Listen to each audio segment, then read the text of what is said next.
For this project, you will need a Sunprint Kit, scissors, an iPad, and a picture of your choice. First, upload the image to your iPad and open the file in Procreate. You will also need a sheet of copy paper, black cardstock, a pencil, and some masking tape. Make sure to turn the brightness up all the way on your device. Position your paper over the image. Tape the edges on the top and one of the sides. This allows you to lift the paper and look at the image if you need to. Now you can trace your silhouette onto your paper. I suggest tracing your image in a dimly lit room so it is easier to see through the paper.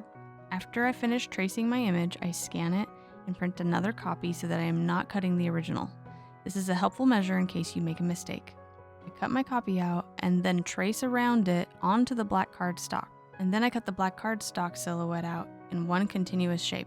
Now that you've cut out your silhouette, you have a positive and a negative version. Place your Sunprint paper on the bottom pane of glass in your floating picture frame and compose your silhouette cutouts on top of the Sunprint paper. I couldn't resist trying out these metal numbers and letters to add a graphic element.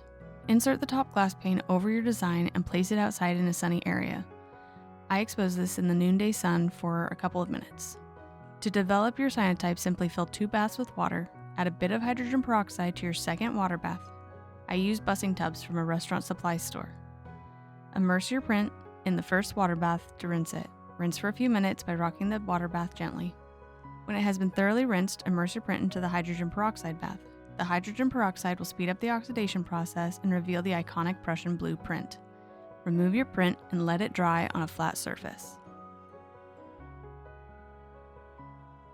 For more Cyanotype fun and DIY inspiration, visit my website megandmorrow.com and be sure to subscribe to this channel.